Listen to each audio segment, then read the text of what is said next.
Hello friends, welcome to जानी talks. तो आज की इस वीडियो में दोस्तों हम डिस्कस करेंगे पूरा चंबा ज़िले का इतिहास, यानी कि चंबा डिस्ट्रिक्ट की हिस्ट्री हम डिस्कस करने जा रहे हैं। क्योंकि दोस्तों आप सभी को पता है कि हिस्ट्री में, हिमाचल की हिस्ट्री में चंबा डिस्ट्रिक्ट कितना इंपॉर्टेंट है, कितने प्रश्न चंबा डिस्ट्रिक्ट से पूछे जाते हैं। हर एग्जाम में कोई ना कोई प्रश्न चंबा की हिस्ट्री से अवश्य पूछा जाता है। तो दोस्तों हम पूरे 12 डिस्ट्रिक्ट हैं उनकी हिस्ट्री डिस्कस करेंगे। तो दोस्तों आपकी सपोर्ट की ज़रूरत है, वीडियो को ज़्यादा से ज़्यादा शेयर करें और बहुत ही शानदार ये वीडियो रहने वाला है। और एग्ज़ाम में दोस्तों इससे बाहर एक भी प्रश्न नहीं आएगा। और ये जो वीडियो मैं बना रहा हूँ दोस्तों, तो ये जो जगमोहन ब्लोकरा की बुक है उसके ऊपर बेस्ड रहेगी। तो दोस्तों वीडियो काफ़ी शानदार है, तो जल्दी से वीडियो को शेयर कर दीजिए अपने सभी सोशल मीडिया ग्रुप्स पर। और बात करें दोस्तों हिमाचल जी के की इस हिस्ट्री की वीडियो की, चंबा की, तो इससे पहले हम कांगड़ा डिस्ट्रिक्ट की जो वीडियो है वो भी डिस्कस कर चुके हैं, यानी कि कांगड़ा की हिस्ट्री के ऊपर वीडियो हम बना चुके हैं। तो हम प्लेलिस्ट बना देंगे हिमाचल डिस्ट्रिक्ट की हिस्ट्री उसके नाम से कि district Himachal district history of Himachal Pradesh, यानी कि डिस्ट्रिक्ट वाइज। तो कांगड़ा की वीडियो हम बना चुके हैं और ये चंबा की रहेगी। तो 12 डिस्ट्रिक्ट हम पूरे कवर करेंगे। तो आप कमेंट करके बता दीजिए कि नेक्स्ट आपको कौन से डिस्ट्रिक्ट पर वीडियो चाहिए। तो चलिए दोस्तों शुरू करते हैं आज की इस वीडियो को। तो सबसे पहले दोस्तों हम जान लेते हैं कि चंबा जो जिला है वो अपनी सीमाएं कौन कौन से डिस्ट्रिक्ट और कौन कौन से स्टेट के साथ साझा करता है। तो दोस्तों आप देख सकते हैं जो चंबा डिस्ट्रिक्ट है दोस्तों, यह 2 डिस्ट्रिक्ट और 2 ही राज्यों के साथ सीमा शेयर करता है। तो दोस्तों आप देख सकते हैं इस तरफ जो ईस्ट तरफ है लाहौल स्पीति से, और यहाँ पर जो इसका साउथ किनारा है वो दोस्तों कांगड़ा डिस्ट्रिक्ट से सीमा साझा करता है। और इस तरफ दोस्तों जो हो आपका वेस्ट साउथ है दोस्तों, यहाँ पर पंजाब की बाउंड्री लगती है और नॉर्थ में दोस्तों आपका जम्मू कश्मीर पड़ता है। तो चंबा जो है वो 2 राज्यों और 2 डिस्ट्रिक्ट के साथ बाउंड्री शेयर करता है। दोस्तों ये होगी चंबा डिस्ट्रिक्ट की सीमाएं। अब चलते हैं हम चंबा डिस्ट्रिक्ट की पूरी हिस्ट्री पर। अगर आपको इसकी पीडीएफ चाहिए तो आप हमारे टेलीग्राम चैनल को ज्वाइन कर लेना, वहाँ पर आपको इसकी पीडीएफ मिल जाएगी, सभी वीडियोज़ की पीडीएफ मिल जाएगी। और बात करें दोस्तों टेलीग्राम चैनल का जो लिंक है वो आपको डिस्क्रिप्शन बॉक्स में मिल जाएगा। तो चलिए दोस्तों शुरू करते हैं आज की इस वीडियो को। तो दोस्तों पहला हम बात करते हैं सबसे पहले चंबा रियासत की स्थापना की। तो दोस्तों चंबा रियासत की जो स्थापना करी गई थी वो 550 ईस्वी में अयोध्या से आए सूर्यवंशी राजा मारू के द्वारा करी गई थी। तो वेरी इंपॉर्टेंट प्रश्न है, 550 ईस्वी में करी गई थी और कहाँ से आया था, तो अयोध्या से सूर्यवंशी राजा मारू आया था। और दोस्तों मारू ने जो अपनी राजधानी बनाई थी वो बनाई थी भरमौर को बनाया था, जिसका जो उसमें नाम था दोस्तों वो था ब्रह्मपुर। तो इतनी बातें आपने याद रखनी है। और दोस्तों नेक्स्ट मैं आपको बता दूं जो राजा मारू थे दोस्तों, तो उसके 3 पुत्र थे। कौन कौन से? जयस्तंभ, जलस्तंभ व महास्तंभ। तो आपको मैंने बता दिया। चंबा की स्थापना किसने करी? सूर्यवंशी राजा मारू ने, जो अयोध्या से आया था और उसने अपनी राजधानी ब्रह्मपुर को बनाया था।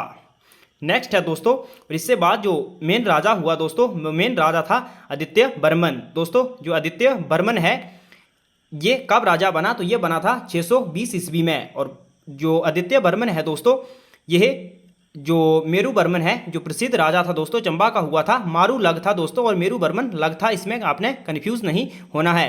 तो आदित्य वर्मन का उल्लेख उसके प्रपौत्र होगा, यहाँ पर प्रपौत्र मेरू वर्मन के भरमौर शिलालेखों में मिलता है। तो दोस्तों जो इससे संबंधित मेन प्रश्न आता है, आदित्य वर्मन जो था वो पहला राजा था जिसने अपने नाम के साथ वर्मन उपनाम जोड़ा था। तो दोस्तों जो आदित्य वर्मन था ये पहला राजा था चंबा का जिसने अपने साथ नाम के साथ वर्मन उपनाम जोड़ा था।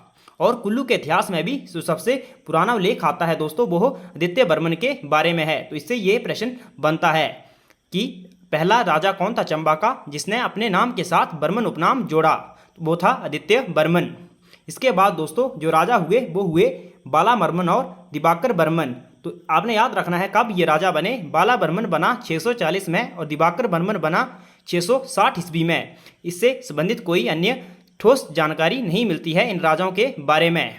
जो अगला और सबसे महत्वपूर्ण राजा हुआ चंबा का दोस्तों वो हुआ था मेरू वर्मन। तो यह कब राजा बना था? तो यह बना था 680 ईस्वी में। और बात करें तो मैंने बताया ये भरमौर का सबसे शक्तिशाली राजा था। तो मेरू बर्मन ने दोस्तों वर्तमान चंबा शहर तक अपने राज्य का विस्तार किया था और राजधानी जो थी वो ब्रह्मपुर ही थी, क्योंकि आपको पता है दोस्तों जो वर्तमान चंबा शहर की स्थापना करी थी वो साहिल बर्मन के द्वारा करी गई थी। वो आगे मैं आपको बताऊंगा। और चंबा को जो इसकी जो चंबा रियासत है इसकी जो राजधानी थी ब्रह्मपुर से चंबा भी उन्होंने ही स्थानांतरित करी थी।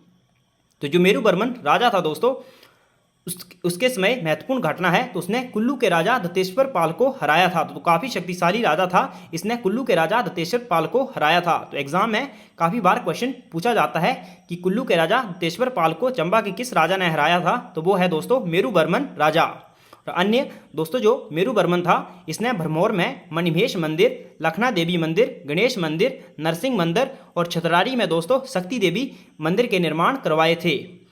और जो गुग्गा शिल्पी था दोस्तों वो मेरू बर्मन का प्रसिद्ध शिल्पी था। तो इससे भी काफ़ी महत्वपूर्ण प्रश्न आता है कि जो मेरू बर्मन था उसका प्रसिद्ध शिल्पी कौन था, तो दोस्तों उसका नाम था गुग्गा, आपने याद रखना है। और एक और महत्वपूर्ण बात है मेरू बर्मन के बारे में कि गम नामक स्थान पर मिले आसाद या फिर आस्था नामक सामंती राजा के शिलालेख में मेरू बर्मन का वर्णन मिलता है। तो गम नामक स्थान पर जो कौन था सामंती राजा जिसे आस्था या फिर कई जगह असाद लिखा मिलता है, तो गम नामक स्थान पर मिले सामंती राजा साद के शिलालेख में भी मेरू बर्मन का वर्णन मिलता है। तो अब बात करते हैं दोस्तों इससे जो अगले राजा हुआ वो हुआ था अजय बर्मन या फिर अजिया बर्मन। यहाँ पर होगा कई जगह अजय बर्मन है और कई जगह अजिया बर्मन है। तो जो राजा कब बना वो बना था दोस्तों 760 ईस्वी में।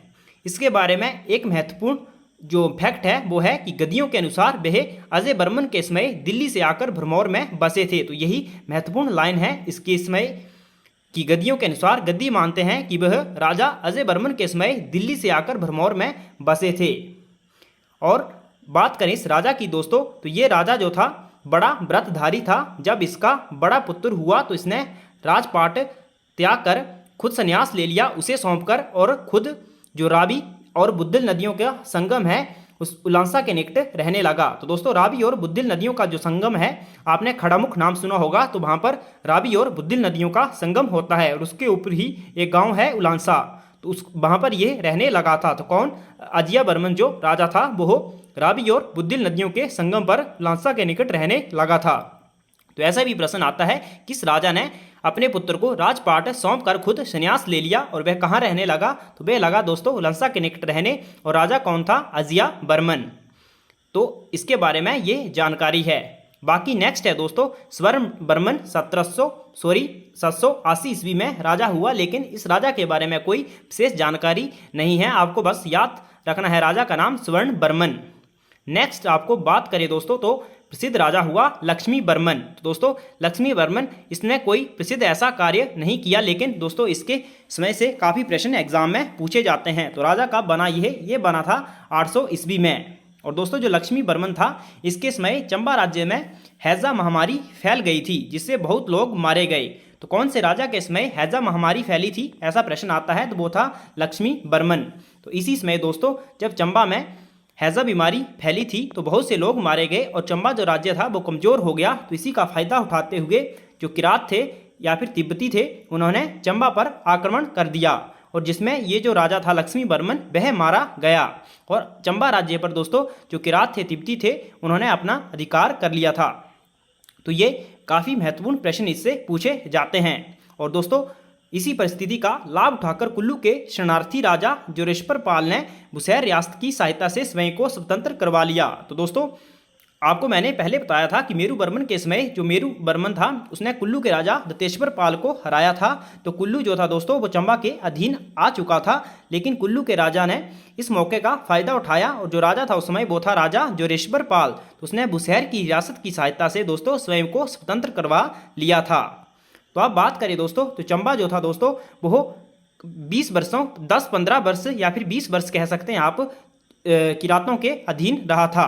तो दोस्तों तो जब जो लक्ष्मी बर्मन राजा था इसकी जो मृत्यु हुई थी दोस्तों तो उसमें इस राजा की कोई संतान नहीं थी, और जो रानी थी दोस्तों बहुत ही उसमें गर्भवती थी। तो मुशान बर्मन इसके बाद राजा हुआ, तो इसके बारे में हम आपको बताते हैं डिटेल में। तो दोस्तों जब राजा लक्ष्मी बर्मन मारा गया तो उसमें उसकी कोई संतान नहीं थी, लेकिन रानी गर्भवती थी। अतः मंत्रियों तथा पुरोहितों ने शत्रुओं के भय से दोस्तों जो रानी थी उसको पालकी में बैठाया और ब्रह्मपुत्र से पूर्व की ओर ले गए थे। और दोस्तों वे एक जगह पर पहुंचते हैं जिसका नाम है देओल, या फिर एक गांव पड़ता है उसी के पास में घड़ो नामक स्थान पर दोस्तों त्रेटा कस्बे में पहुंचकर रानी को प्रसव पीड़ा होने लगी थी। तो जो रानी थी दोस्तों उसने जो उनके जो मंत्री और पुरोहित थे दोस्तों उनके साथ शौच का बहाना बनाया और पालकी से उतरकर दोस्तों एक गुफा में जाकर बच्चे को जन्म दे दिया था। लेकिन रानी ने दोस्तों ये जो पुरोहित और मंत्री थे इनको नहीं बताया था। लेकिन जो पुरोहित और मंत्री थे इनको शक हो गया था। तो फिर दोस्तों गुफा में जो रानी थी वो पुत्र को छोड़कर आगे बढ़ गई। तो जो वजीर और पुरोहित थे तीनों ने सच्चाई जो थी वो जान ली। तो जब ये गुफा में लौटे तो दोस्तों बहुत सारे चूहे जो थे वो बच्चे की रक्षा करते हुए पाए गए थे। तो दोस्तों यहीं से इस राजा का नाम मुसान बर्मन रखा गया। तो वेरी वेरी इंपॉर्टेंट प्रश्न। तो दोस्तों कौन से राजा की चूहों ने रक्षा करी थी, तो वो था मुसान बर्मन। तो अब आगे जो बात करें, जब दोस्तों जो पुरोहित वगैरह थे इनको पता लगा तो ये दोस्तों पुत्र को वापस ले आए वहाँ से और फिर कहाँ रहने लगे, तो दोस्तों कांगड़ा के जो बड़ा भंगाल का क्षेत्र है वहाँ पर एक ब्राह्मण के घर में रहने लगे थे। लेकिन कुछ वर्ष बीतने के बाद दोस्तों एक ऐसी घटना घटी कि जो ब्राह्मण था उसको जो रानी थी और जो बच्चा था उन पर ऐसा प्रतीत हुआ कि यह किसी राजवंश से संबंध रखते हैं। तो वह उन्हें जो सुकेत का राजा था दोस्तों उस समय वो उनके पास ले गया और सुकेत के राजा ने दोस्तों रानी ने उस ब्राह्मण और सुकेत के राजा को पूरी सच्चाई बता दी कि हम चंबा राजवंश से संबंधित हैं। तो दोस्तों रानी और जो मुसान बर्मन था वो सुकेत के राजा के पास रहे और सुकेत के राजा ने अपनी बेटी का विवाह दोस्तों तो मुसान बर्मन के साथ कर दिया था। तो प्रश्न पूछा जाता है कि कौन से विरासत के राजा ने अपनी बेटी का विवाह मुसान बर्मन से किया, तो दोस्तों वो थे सुकेत के राजा। और जो मुसान बर्मन था दोस्तों इसको पंगाणा की जगीर जो थी सुकेत के राजा ने दहेज में दे दी थी। और मुसान बर्मन ने दोस्तों सुकेत की सेना के साथ ब्रह्मपुर पर फिर से आक्रमण किया और पूरा अधिकार कर लिया था। तो किरातों को हराकर दोस्तों वापस में जो मुसान बर्मन था उसने चंबा राज्य पर अधिकार कर लिया। तो काफ़ी इंपॉर्टेंट प्रश्न इससे बनता है। और एक अन्य प्रश्न बनता है दोस्तों कि ऐसा कौन सा राजा था जिसने अपने शासनकाल में चूहों को मारने पर प्रतिबंध लगा दिया था, तो वो था राजा मुसान बर्मन, क्योंकि चूहा ने दोस्तों इसकी रक्षा करी थी। जो अन्य और दोस्तों नेक्स्ट जो राजा हुए वो थे मृत्युंजय बर्मन। दोस्तों जो मृत्युंजय बर्मन था तो इस राजा का एक शिलालेख मिलता है और कहाँ मिलता है, ये मिलता है धौलाधार प्रोली रंगाला नामक स्थान पर। तो इससे बस इतनी सी जानकारी मिलती है। जो मृत्युंजय बर्मन था इस राजा के नाम पर एक शिलालेख मिलता है और कहाँ मिलता है, धौलाधार पेरोली रंगाला नामक स्थान पर।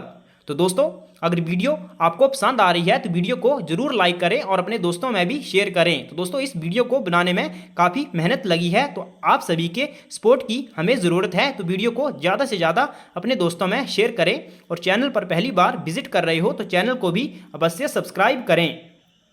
तो इसके बाद दोस्तों जो अगला जो राजा हुआ था दोस्तों सबसे महत्वपूर्ण राजा चंबा जिले का, एक था मेरू बर्मन और एक है दोस्तों साहिल बर्मन। तो साहिल बर्मन 920 ईस्वी में दोस्तों चंबा का राजा बना। तो ये राजाओं में सबसे प्रसिद्ध और प्रतापी राजा माना जाता है चंबा का, क्योंकि दोस्तों जो साहिल बर्मन था इसी ने ही जो चंबा शहर है उसकी स्थापना करी थी। तो चंबा रियासत की स्थापना करी थी दोस्तों मारू ने, और चंबा शहर की स्थापना जो करी गई वो करी गई थी साहिल बर्मन के द्वारा। तो दोस्तों बात करें राजा साहिल बर्मन की, तो राजा जो साहिल बर्मन था इसके 10 पुत्र एवं एक पुत्री थी, और जो पुत्री थी उसका नाम था चंपावती, और उसने चंबा शहर का जो नाम था वो अपनी पुत्री चंपावती के नाम पर ही रखा था। तो वेरी वेरी इंपॉर्टेंट प्रश्न।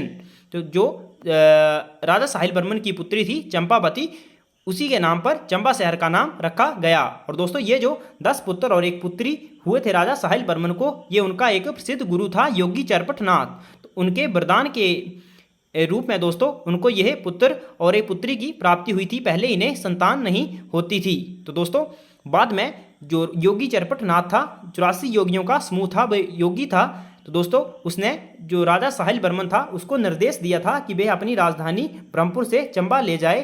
तो वह कौन, तो उसने जो राजा साहिल बर्मन थे उन्होंने अपने गुरु की बात मान ली और अपनी राजधानी ब्रह्मपुर से चंबा ले गए। तो किसने राजधानी ब्रह्मपुर से चंबा स्थानांतरित करी, तो ये थे राजा साहिल बर्मन। और जो इनकी पत्नी थी दोस्तों राजा साहिल बर्मन की, तो उस समय चंबा में दोस्तों पानी की काफ़ी दिक्कत हुआ करती थी। तो राजा साहिल बर्मन जो थी इनकी पत्नी रानी सुनैना देवी ने दोस्तों शहर में पानी की व्यवस्था के लिए अपने प्राणों का बलिदान दे दिया था? तो किस रानी ने? रानी सुनैना देवी ने। और तब से दोस्तों रानी नैना देवी की याद में प्रतिवर्ष यहाँ पर सूही मेला मनाया जाता है। तो काफ़ी बार ये प्रश्न पूछा जाता है कि सूही मेला कहाँ मनाया जाता है? तो ये मनाया जाता है चंबा में, चंबा के साहो में लगता है दोस्तों, और रानी सुनैना देवी की याद में। और ये मेला जो है दोस्तों ये महिलाओं और बच्चों के लिए प्रसिद्ध है। तो काफ़ी महत्वपूर्ण प्रश्न है। और नेक्स्ट जो राजा साहिल वर्मन थे दोस्तों, उन्होंने अनेक मंदिरों का भी निर्माण करवाया था। उनमें से जो प्रसिद्ध हैं दोस्तों लक्ष्मी नारायण मंदिर, चंद्रशेखर मंदिर, चंद्रगुप्त मंदिर और कामेश्वर मंदिर का निर्माण राजा साहिल वर्मन के द्वारा करवाया गया था। तो काफ़ी महत्वपूर्ण प्रश्न इससे बनते हैं। और जो राजा साहिल वर्मन था दोस्तों, इसने अपने कार्यकाल में तांबे की मुद्रा चकली चलाई थी। तो काफ़ी वेरी इंपॉर्टेंट प्रश्न कि जो तांबे की मुद्रा चकली थी वो कहाँ चलती थी? तो ये चलती थी दोस्तों चंबा रियासत में। और किसने चलाई थी? तो राजा साहिल वर्मन ने। अब बात करते हैं दोस्तों नेक्स्ट। और एक अन्य प्रश्न बनता है कि राजा साहिल वर्मन ने ही दोस्तों किर और तुर्कों के दलों को हिमाचल से बाहर खदेड़ा था। और बात करें दोस्तों, मैंने बताया आपको जो राजा साहिल वर्मन थे इनके थे 10 पुत्र, और इनमें से जो सबसे बड़ा पुत्र था दोस्तों वो था युगांकर वर्मन, जो राजा साहिल वर्मन के बाद चंबा का राजा बना 940 ईस्वी में। तो दोस्तों 940 ईस्वी में राजा बना। तो युगांकर वर्मन की जो पत्नी थी दोस्तों त्रिभुवन देवी रेखा, तो इन्होंने भरमौर में स्थित नरसिंह मंदिर का निर्माण करवाया था। तो किसने करवाया था? युगांकर वर्मन की पत्नी त्रिभुवन रेखा देवी ने भरमौर के नरसिंह मंदिर का निर्माण करवाया। और जो युगांकर वर्मन था दोस्तों इसने चंबा में गौरी शंकर मंदिर का निर्माण करवाया। तो दो महत्वपूर्ण मंदिरों का निर्माण करवाया था इनके द्वारा, इनकी पत्नी और इनके द्वारा। और अगला जो फेमस राजा हुआ दोस्तों वो था सलवाहन वर्मन। तो कब राजा बना? ये बना था 1040 ईस्वी में। तो राजतरंगिणी के अनुसार दोस्तों जो कश्मीर का शासक था अनंत देव, उसने भरमौर पर आक्रमण किया। तो किसने किया था दोस्तों? कश्मीर के शासक अनंत देव ने। और उसमें चंबा का शासक कौन था? सलवाहन वर्मन। तो इसमें जो सलवाहन वर्मन था उसकी मृत्यु हो गई थी। तो काफ़ी इंपॉर्टेंट प्रश्न है, पूछा जाता है कि कश्मीर के शासक अनंत देव ने भरमौर पर किस राजा के समय आक्रमण किया? तो वो था दोस्तों सलवाहन वर्मन। और उसके बाद इसके पुत्र हुए सोम वर्मन और अस्तु वर्मन। तो कब राजा बने? एक बना 1060 में और एक बना 1080 में। चलते हैं नेक्स्ट की ओर। नेक्स्ट है दोस्तों जो अस्तु वर्मन राजा बना था, तो अस्तु वर्मन ने जो अपनी बहन बापिका थी इसका विवाह किससे करवाया था? तो दोस्तों उसी अनंत देव के साथ जिसने सलवाहन वर्मन का वध किया था, उसके पुत्र कलश के साथ किया था। तो किसने? अस्तु वर्मन ने अपनी बहन बापिका का विवाह अनंत देव के पुत्र कलश से किया था। और दोस्तों कलश का पुत्र जो हर्ष था बाद में कश्मीर का शासक भी बना था। नेक्स्ट राजा जो हुआ प्रसिद्ध वो हुआ दोस्तों जसाटा वर्मन। तो जसाटा वर्मन 1105 ईस्वी में राजा बना, जिसने दोस्तों जो था जसाटा वर्मन था दोस्तों, जिसका जो वर्णन है दोस्तों वो पांगी और चुराह के लो टिकरी शिलालेख में मिलता है। तो दोस्तों पांगी और चुराह के लो टिकरी शिलालेख में किसका वर्णन है? तो ये है जसाटा वर्मन का वर्णन। और बात करें दोस्तों जसाटा वर्मन तो जो था इसने कश्मीर के राजा हर्ष की लोहार वंश के सुसाला के विरुद्ध सहायता करी थी। तो जसाटा वर्मन ने जो कश्मीर का राजा था हर्ष उसकी सहायता करी थी सुसाला के विरुद्ध। नेक्स्ट जो महत्वपूर्ण राजा हुआ वो था उदय वर्मन। तो उदय वर्मन कब राजा बना? तो ये बना दोस्तों 1120 में। तो 1120 में तो मैंने बताया दोस्तों, मैंने बहुत ही जो इंपॉर्टेंट लाइन है उनको पिकअप करा है। तो एक एक लाइन जो एक एक शब्द है आपके लिए इस वीडियो का इंपॉर्टेंट है, तो सभी को राइट डाउन कर लीजिए, आपको रिवीजन के लिए पीडीएफ भी मिल जाएगी। तो दोस्तों जो उदय वर्मन था वो उदय वर्मन ने कश्मीर के राजा सुसाला से अपनी दो पुत्रियां, कौन कौन सी पुत्रियां थी? एक थी देवलेखा और दूसरी थी दोस्तों तारालेखा। तो कश्मीर के राजा सुसाला ने अपनी दो पुत्रियां देवलेखा और तारालेखा का विवाह किया, जो कि सुसाला की जो 1128 ईस्वी में सुसाला की मृत्यु हुई थी, और इसके मृत्यु के बाद ही दोस्तों वो सती हो गई थी। तो उदय वर्मन ने जो कश्मीर का राजा था सुसाला अपनी दो पुत्रियों का विवाह किया था, और वह 1128 में इसकी मृत्यु के साथ ही सती हो गई थी। तो नेक्स्ट राजा हुआ वो हुआ ललित वर्मन। तो ललित वर्मन जो था वो 1143 में राजा बना, और इसके कार्यकाल के दोस्तों दो पत्थर लेख मिलते हैं, एक देवरी कोठी में और एक सैचुनाला पांगी में। और जो देवरी कोठी का जो दोस्तों शिलालेख है ये राणा नागपाल द्वारा बनाया गया था, और दोस्तों जो सैचुनाला पांगी का शिलालेख है ये खुदवाया गया था राणा रुद्रपाल के द्वारा। सेंचुनाला पांगी राणा रुद्रपाल के द्वारा, और देवरी कोठी का जो शिलालेख था ये राणा नागपाल के द्वारा खुदवाया गया था, जिसमें राजा ललित वर्मन का वर्णन है। और इसमें दोस्तों जो सेंचुनाला पांगी है इसमें ललित वर्मन को महाधिराज की उपाधि भी मिली है। अन्य महत्वपूर्ण राजा हुआ दोस्तों चंबे का, वो हुआ था विजय वर्मन। तो दोस्तों जो विजय वर्मन था इसने जो मोहम्मद गोरी था दोस्तों, जब मोहम्मद गोरी ने भारत पर आक्रमण किया था तो दोस्तों विजय वर्मन ने मोहम्मद गोरी के आक्रमणों का फायदा उठाकर दोस्तों कश्मीर और लद्दाख के बहुत से क्षेत्रों पर कब्जा कर लिया था। तो इससे प्रश्न पूछा जाता है कि मोहम्मद गोरी के भारत में आक्रमण के समय चंबा का राजा कौन था, तो ये था दोस्तों विजय वर्मन। ये सभी प्रश्न एग्जाम में आए हुए हैं, इसलिए मैं आपको बता रहा हूँ। नेक्स्ट जो राजा हुआ वो हुआ दोस्तों आनंद वर्मन। तो आनंद वर्मन जो था दोस्तों ये 1475 ईस्वी में राजा बना। इसके बीच में काफ़ी राजा बने, लेकिन दोस्तों उनके समय में कोई विशेष घटना घटित नहीं हुई। दोस्तों जो आनंद वर्मन था उनकी माता का नाम था संपूर्णा देवी। तो दोस्तों वह एक उदार और धार्मिक प्रवृत्ति का व्यक्ति था।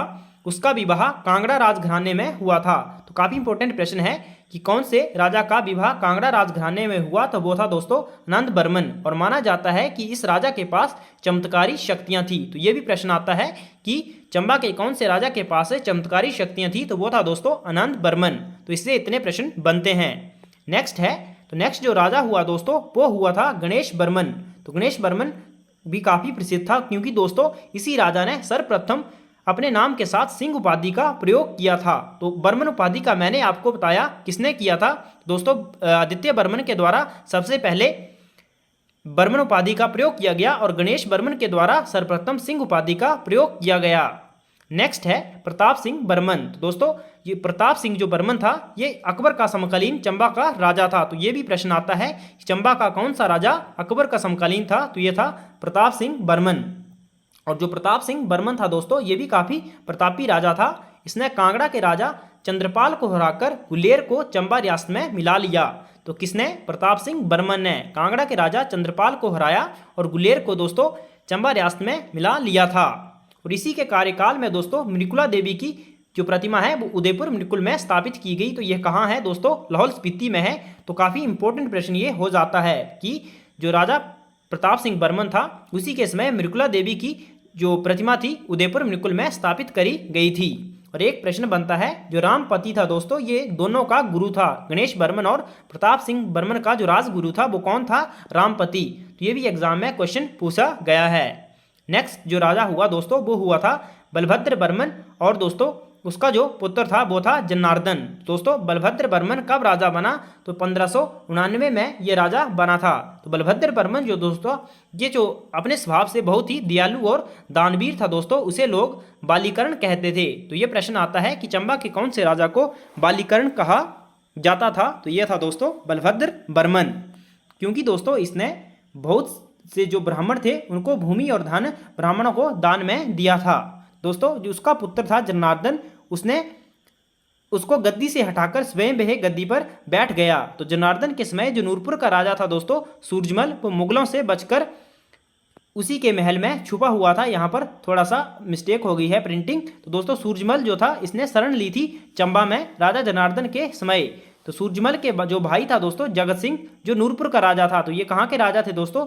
सूरजमल और जगत सिंह दो भाई थे और यह नूरपुर के राजा थे। तो दोस्तों जो जगत सिंह था, जगत सिंह को मुगलों द्वारा कांगड़ा किले का रक्षक बनाया गया था। और जगत सिंह जो दोस्तों नूरपुर का राजा, इसके बीच और जनार्दन के बीच ध्रुव का युद्ध हुआ था। तो इसमें चंबा की सेना की हार हुई थी और जो जनार्दन था इसका भाई बिशंबर इस युद्ध में मारा गया था। तो कौन सा युद्ध? जो ध्रुव का युद्ध था ये किसके बीच हुआ था? ये जगत सिंह और जनार्दन के बीच हुआ था।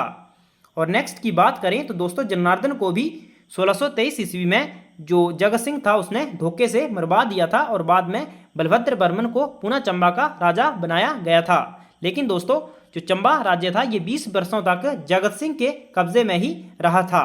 तो दोस्तों जब जो बलभद्र वर्मन था तो दोस्तों इसमें जो जगत सिंह के कब्जे में था चंबा। तो दोस्तों चंबा इसने जो जगत सिंह था इसने आदेश दिया हुआ था कि जो बलभद्र वर्मन है इसको कोई भी बच्चा नहीं होना चाहिए, यानी कि इसकी रानी को कोई भी बच्चा नहीं होना चाहिए। तो दोस्तों जो रानी जब गर्भवती थी तो दोस्तों इसमें छुपा कर दोस्तों जो पृथ्वी सिंह की नर्स थी बाटलू वो बच्चे को बचाकर दोस्तों चंबा से होते हुए दोस्तों यह मंडी तक पहुंच गई थी, यानी कि इसको खबर नहीं होने दी थी। तो बात करते हैं अगला राजा कौन हुआ दोस्तों, तो ये हुआ था पृथ्वी सिंह। तो दोस्तों बलभद्र को पृथ्वी सिंह नाम का पुत्र हुआ था, लेकिन जगत सिंह को इस बात का पता नहीं था, जिसको जो नर्स दाई बाटलू थी वो बचाकर मंडी ले गई थी। तो काफी बार प्रश्न पूछा जाता है कि पृथ्वी सिंह को किसके द्वारा बचाया गया था या फिर किसके द्वारा बचाकर मंडी ले जाया गया, तो वो थी दोस्तों नर्स बाटलू।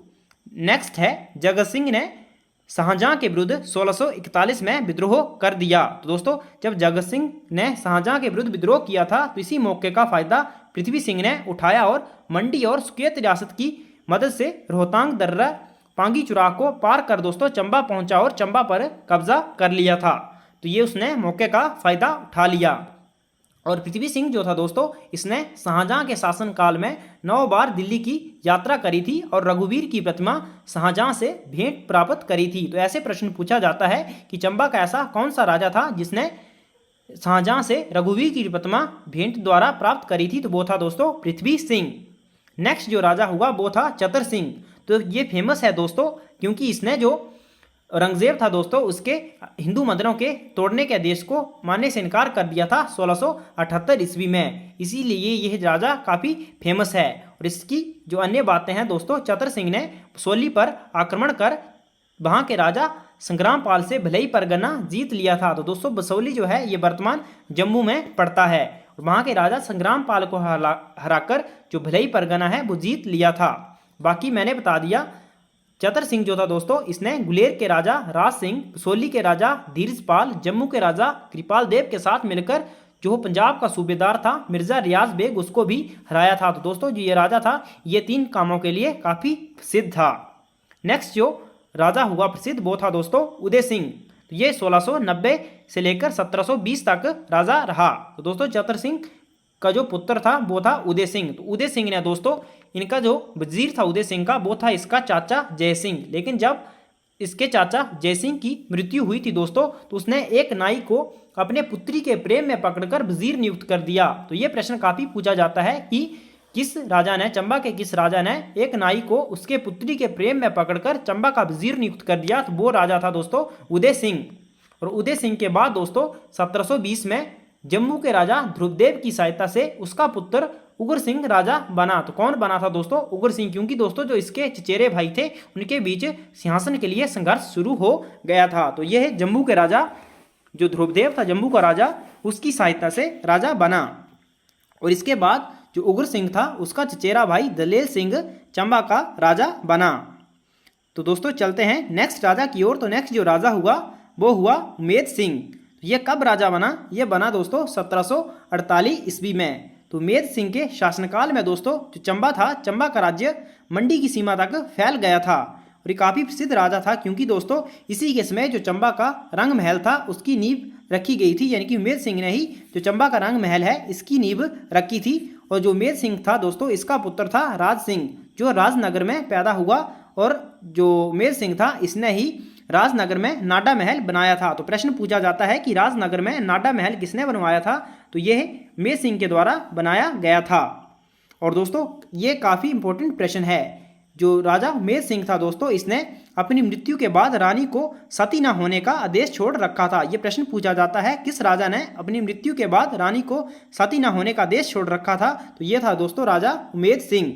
और उमेद सिंह की बात करें तो इसकी जो मृत्यु हुई थी ये कहाँ हुई थी? ज्वालामुखी में हुई थी एक युद्ध के दौरान। तो पूछा जाता है कि चंबा के कौन से राजा की मृत्यु ज्वालामुखी में हुई? तो वो था दोस्तों राजा उमेद सिंह।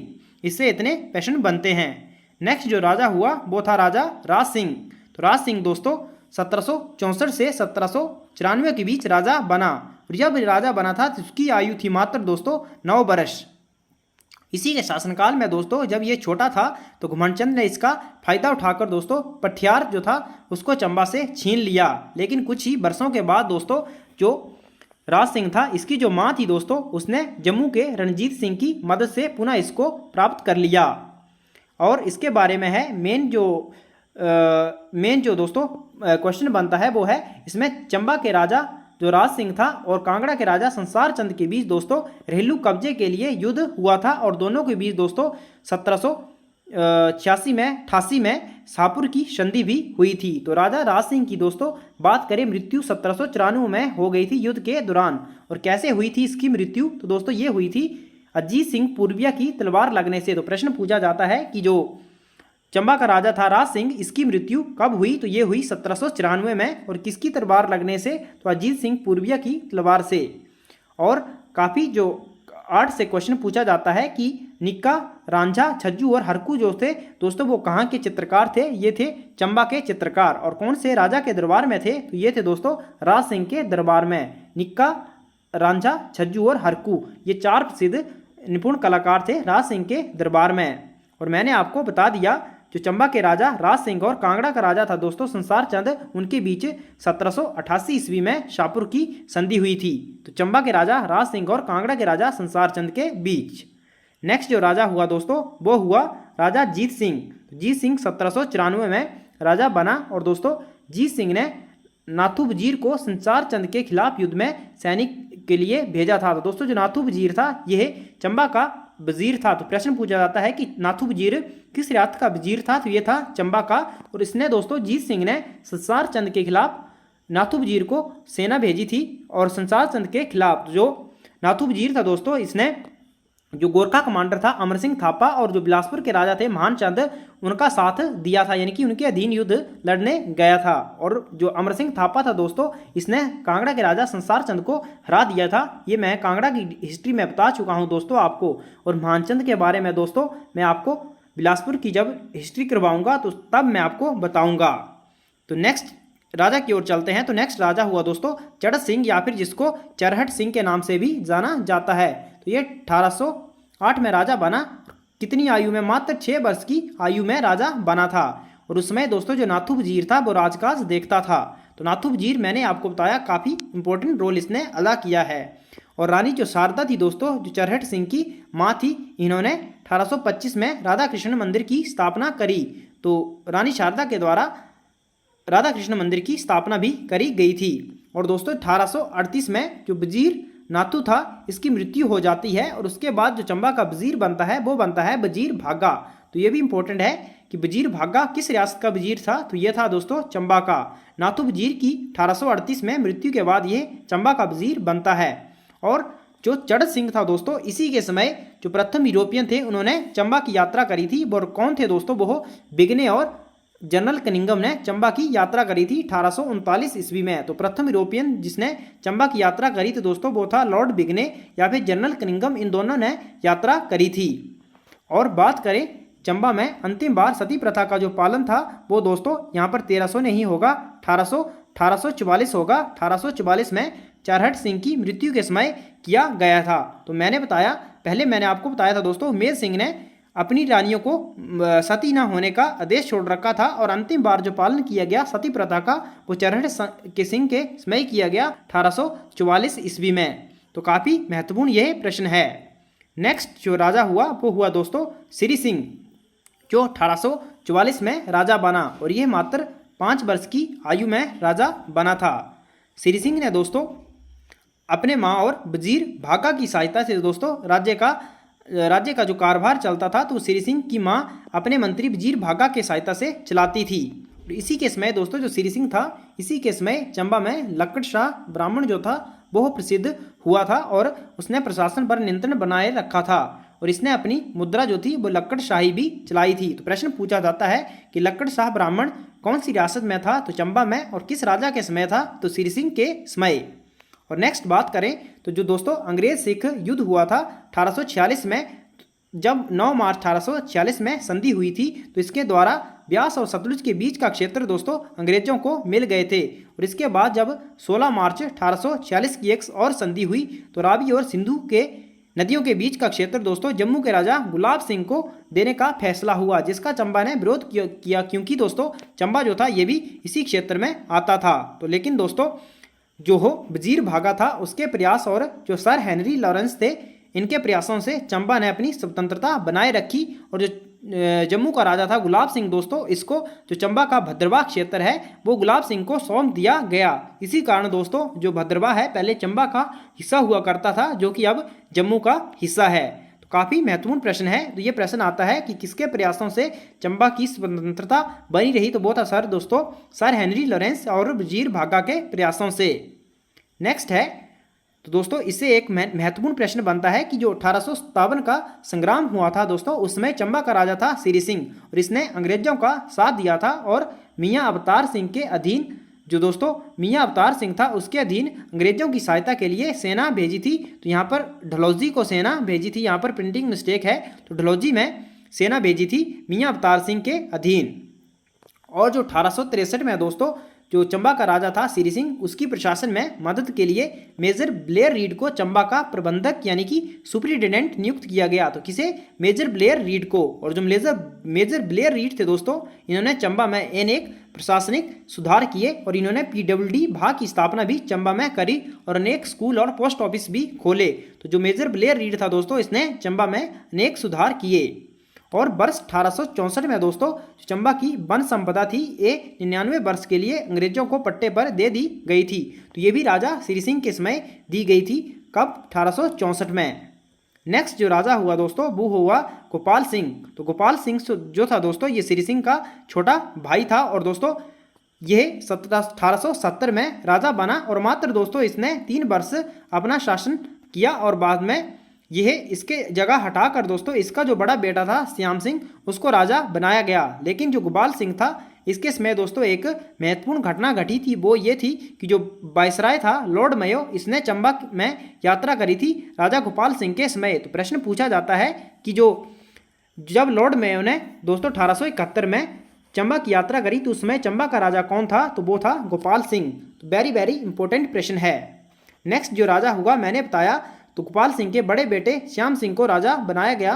तो दोस्तों 1873 में यह राजा बना और इसके समय की जो महत्वपूर्ण बात है वो है लॉर्ड कर्जन एवं लेडी कर्जन ने 1900 में चंबा की यात्रा करी। तो 2 वायसराय चंबा आए थे। तो दोस्तों एक आया गोपाल सिंह के समय और एक आया श्याम सिंह के समय। और दोस्तों जो कर्नल रीड था इसने 1876 में पहली बार भूमि बंदोबस्त करवाया था, चंबा में लैंड रिवेन्यू सेटलमेंट करवाया। तो प्रश्न पूछा जाता है किसके द्वारा या फिर कब जो चंबा में लैंड रेवेन्यू सेटलमेंट करवाया गया? तो 1876 में और कर्नल रीड के द्वारा करवाया गया।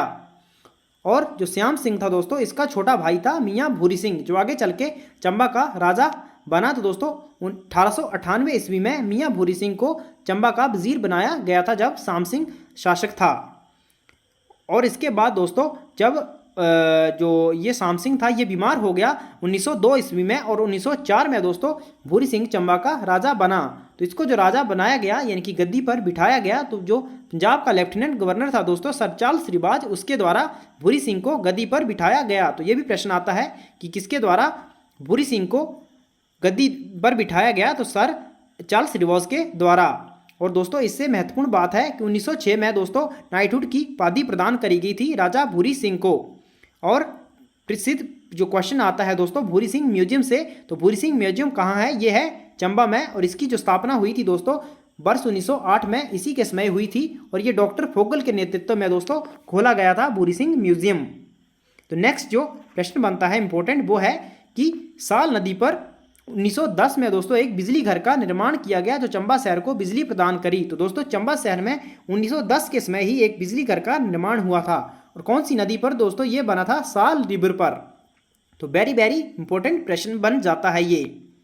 और जो राजा भूरी सिंह था दोस्तों इसने प्रथम विश्व युद्ध में अंग्रेजों की भी सहायता करी थी, इसलिए अंग्रेजों ने उन्हें सम्मानित किया था।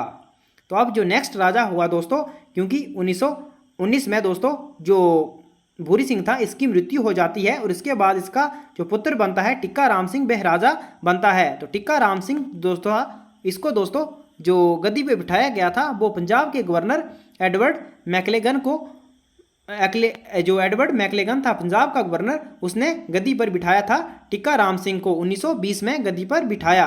और जो राजा राम सिंह था दोस्तों इसको राजकाज में प्रशिक्षण देने हेतु मिस्टर एटकिंसन को नियुक्त किया गया था। तो इससे संबंधित दोस्तों इतनी ही बातें आपको याद रखनी है, इससे बाहर नहीं आएगा। और इसके बाद दोस्तों जो टिक्का राम सिंह था इसके बाद चंबा का जो अंतिम राजा बना वो बना था दोस्तों राजा लक्ष्मण सिंह। तो ये प्रश्न आता है कि राजा लक्ष्मण सिंह या फिर चंबा का अंतिम राजा कौन था? तो वो था राजा लक्ष्मण सिंह। 1935 में यह राजा बना। तो दोस्तों कब बना? 1935 में और चंबा का यह अंतिम राजा था। और चंबा जो रियासत थी दोस्तों वो 15 अप्रैल 1948 को हिमाचल प्रदेश का हिस्सा बन गई। तो मैं आपको बता दूं दोस्तों, जब हिमाचल प्रदेश की स्थापना हुई थी 15 अप्रैल 1948 को, तो दोस्तों उसमें हिमाचल प्रदेश में मात्र 4 जिले थे। तो एक उसमें एक चंबा भी था, एक चंबा था, एक मंडी था, एक सिरमौर था और एक महासू था। तो दोस्तों आई होप आपको चंबा डिस्ट्रिक्ट की हिस्ट्री की वीडियो काफ़ी पसंद आई होगी। उम्मीद है आपको समझ भी आ गई होगी। तो एक बार दोस्तों आप रिवीजन कर लीजिए इसको, जो इसकी पीडीएफ है आपको हमारे टेलीग्राम चैनल पर मिल जाएगी। तो आपको यह जो पूरी हिस्ट्री है वो याद हो जाएगी पीडीएफ में ही। तो पीडीएफ से आप रिवीजन कर लेना। तो thanks for watching, God bless you all.